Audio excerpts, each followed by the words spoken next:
Good morning, children. Not children. Chalo, girls. Good morning, girls. Today we will continue the LEG. अब तक हमने पढ़ा था किस प्रकार से गरीब लोग जो हैं वो ना तो किसी प्रकार के अपराध की ओर आगे बढ़ते हैं, ना उनकी कोई इच्छाएं ज़्यादा होती हैं और ना वो अपराध करते हैं। फिर हमने उनकी कब्रों के बारे में देखा कि उनकी कब्र जो है उनके ऊपर भी बहुत सुंदर सुंदर स्मारक इत्यादि नहीं बनाए हुए हैं। अब हम देखेंगे इस वीडियो में हम 3 स्टेंजा पढ़ेंगे। पहले स्टेंजा में हम ये देखने जा रहे हैं कि क्या कोई व्यक्ति ऐसा है जो ये चाहे कि मैं मर जाऊँ और मुझे कोई याद ही ना करे। स्पष्ट शब्दों में बात है कि संसार में no one is there who wants that he would not be remembered after death। संसार में अब तक कोई ऐसा नहीं है जो ये चाहे कि मृत्यु के बाद मुझे याद न किया जाए। इस स्टेंजा में कवि यही कहना चाह रहा है कि केवल गरीब अमीर ही नहीं बल्कि गरीब से भी गरीब जो निम्नतम गरीब हैं वो लोग भी चाहते हैं कि मृत्यु के बाद उन्हें याद किया जाए। चाहे हमारा ये जो जीवन है वो चिंताओं से, गरीबी से और दुखद स्थितियों से भरा हुआ हो, फिर भी हम इतनी ज़्यादा ये जो हमारा जीवन होता है इसके अंदर की जो घटनाएं होती हैं ज़िंदगी जीने के बाद की, वो इतनी मधुर और आनंददायी होती हैं कि कोई भी ये नहीं चाहता है कि उसको मृत्यु के बाद भुला दिया जाए। कहने का मतलब यह है मानव जीवन जो है वो चिंताओं, निर्धनता, दुखों के होने के बावजूद भी मधुर और आनंददायक है। हमें यहाँ ये प्रेरणा मिल रही है कि मानवीय जीवन जो है बहुत ही आनंददायक है और इसको हमें हंसी खुशी लीड करना चाहिए। सुख दुख तो आते ही रहते हैं। यहाँ मैं एक बात ये कहना चाहूँगी, life is not bed of roses but it is bed of thrones. कांटों की सैया है, जो इस कांटों की सैया पर चल गया वही आगे निखर गया और जो बीच में हिम्मत हार गया वही हार गया। तो इसलिए जीवन में सुख दुख आते रहते हैं, हमें सब चीज़ों का समान सामना करना चाहिए। लेकिन उसके बावजूद भी, दुखों के बावजूद भी जीवन बहुत मधुर और आनंददायी है। कोई व्यक्ति चाहे वे गरीब या तुच्छ हो, वह दुनिया छोड़ना चाहता है लेकिन ये भी चाहता है कि मरने के बाद उसे याद किया जाए। लोग जानते हैं कि मृत्यु एक अंधेरी दुनिया है जहाँ प्रत्येक चीज़ भुला दी जाती है। वे अनिच्छा से इस दुनिया को छोड़ते हैं जो अपने भेद रूप में सजीव, आनंदमयी तथा परम सुखदायी है। इसलिए मृत्यु के समय प्रत्येक जीवन जो है वो पीछे आनंदमय दृश्यों को देखता है, जो उसने जीवन भर कुछ सुखद क्षण जो व्यतीत किए हैं, कुछ जो उसके मेमोरेबल मोमेंट्स हैं उनको वो याद करना चाहता है और बड़ी अनिच्छा से, उत्सुक और विलंबकारी दृष्टि से इस संसार पर डालते हुए वो उसे छोड़ता है। उसकी देह वस्तुतः मौत की ओर खींच ले जाती है लेकिन उसकी आत्मा उत्सुकता पूर्वक अपने भौतिक जीवन के पिछले दृश्यों की ओर बार बार मुड़कर देखती रहती है।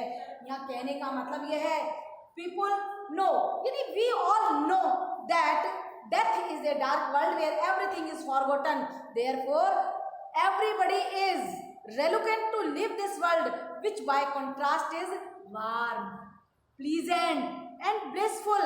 संसार बड़ा आनंददायी है। So at the time of death everyone looks behind, अपने सुखद क्षणों में, दुखद क्षणों में एक बार फिर से देखता है, back on pleasant scene of life, यानी जीवन के जो आनंददायी उसके क्षण रहे हैं वो उनको देखता है और बड़ी अनिच्छा से इस संसार को छोड़ता है और इधर उधर उत्सुकता से देर करने के लिए कि और देर हो जाए अपनी स्मृतियों को याद करता रहता है। इस प्रकार से इस पद में कवि हमें ये समझाना चाहता है कि हर व्यक्ति, चाहे वो गरीब हो और चाहे वो धनवान हो, वो चाहता है कि मृत्यु के पश्चात उसको याद किया जाए। Now we will discuss about second stanza. I have written on the blackboard on some dash wanting fires।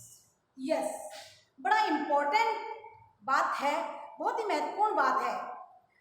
इन पंक्तियों में कवि जो है वो हमें एक विचार बताना चाहता है कि इंसान को जो मृत्यु के बाद याद किए जाने की जो इच्छा है ना, वो उसकी मृत्यु के बाद भी बनी रहती है। मृत्यु के बाद भी वो उसकी इच्छा बनी रहती है। कहने का मतलब है, मरने वाले व्यक्ति की मृत्यु के बाद रखे जाने की जो इच्छा है, उसकी कब्र पर यादगार के पत्थर पर खुदाई के रूप में प्रकट होती है।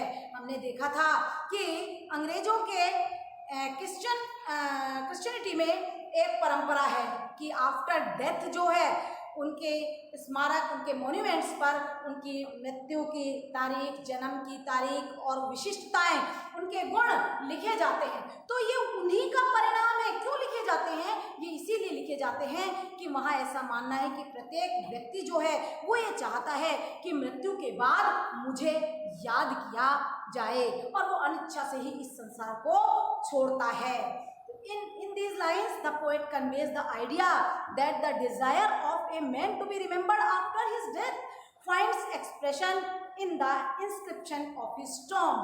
अर्थात उसकी कब्र पर जो शिलालेख लिखे हुए हैं वो उसको चित्रित करती हैं, उसकी इच्छा को बताती हैं। L.E.G.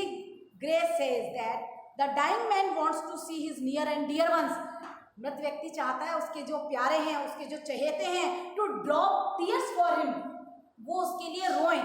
अब यहाँ मैं एक बात कहना चाहूँगी कि हमारी हिंदू माइथोलॉजी और क्रिश्चियन माइथोलॉजी दोनों में डिफरेंस पाया जा रहा है, दोनों में डिफरेंस है।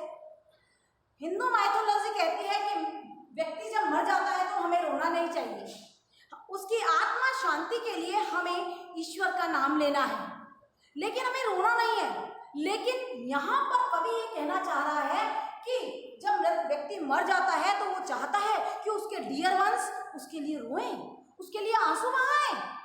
यहाँ हमें डिफरेंस दिखाई देता है, इस बात को हम नोट करेंगे, the difference between Christian mythology and हमारी हिंदू माइथोलॉजी और इंडियन माइथोलॉजी के अंदर।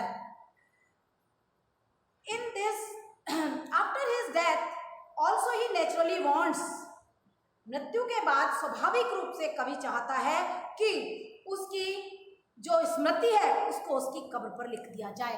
ऐसा क्रिश्चियन माइथोलॉजी में होता है, वो लोग मानते हैं। It is interesting to compare these thoughts. अब यहाँ पर हम एक बात को कहना चाहेंगे कि बड़ी मज़ेदार बात ये हो रही है कि हम इन विचारों की तुलना जो है, एडिसन जिसने ऐसे लिखा था, एडिसन इज एन एसेइस्ट, उसने एक ऐसे लिखा था मेडिटेशन इन वेस्टमिनिस्टर एबी, उसके विचारों से हम इसके विचारों की तुलना कर सकते हैं। यहाँ पर हम एक निबंधकार और ग्रे, एडिसन नामक निबंधकार और ग्रे के विचारों की तुलना कर सकते हैं। The poet says that dying man, मृत व्यक्ति जो है, realize some loving friend, वो चाहता है, निर्भर करता है कि मेरा कोई प्यारा मित्र हो जिसके ऊपर मैं रो सकूं, अपने कंधे रखकर वो रो सके। He needs the poised tear of affection from him, वो ये चाहता है कि स्नेह भरे आंसू कोई मेरे लिए बहाए। That is, he wants that his friends or acquaintance or relative, whoever there may be, may shed tears when he is departing from this world, जब वो इस संसार से जाए। जबकि हिंदू माइथोलॉजी में कहा जाता है कि जबकि एक व्यक्ति इस संसार से विदा ले तो उसको भगवान का नाम सुनाया जाए, उसके आगे भजन कीर्तन किया जाए, उसे गीता का सार बताया जाए। जबकि वेस्टर्न माइथोलॉजी में ये बताया जा रहा है कि वो व्यक्ति जब जा रहा है तो वो चाहता है कि मेरे लिए कुछ लोग रोएं, मेरे जो चहेते हैं, मेरे जो रिश्तेदार हैं वो रोएं। He wants his memory to remain here, चाहता है कि मुझे याद किया जाए। याद रखना सभी चाहते हैं, हमारे यहाँ भी हम अपने पूर्वजों को याद रखते हैं, बट इट इज़, ऐसा होता है, ये नेचुरल है, प्राकृतिक है। Not only this, when after his death all is dust and ashes. इतना ही नहीं, देखिए जब क्रिश्चियन में मरने के बाद मिट्टी बनती है, उनको जब दफनाया जाता है, और हमारे यहाँ जब जलाया जाता है तो भी वो राख बनती है। तो जितनी भी डस्ट एंड एसेज है उसमें भी वो जो नेचुरल डिज़ायर है, ये जो प्राकृतिक इच्छा है कि कोई मुझे मृत्यु के बाद याद करे, वो वहाँ पनपती रहती है, वो वहाँ दिखाई देती है। The natural desire that one should be remembered after death seems to be crying. ऐसा लगता है वो मिट्टी, वो राख पुकार रही है। That was accustomed to be in those essays. वो राख के अंदर पाई जाती है, जैसे राख में से चिंगारी उठ रही है। ऐसा लग रहा है कि वो व्यक्ति ये कह रहा है कि मुझे याद किया जाए। That is his soul find expression in the inscription.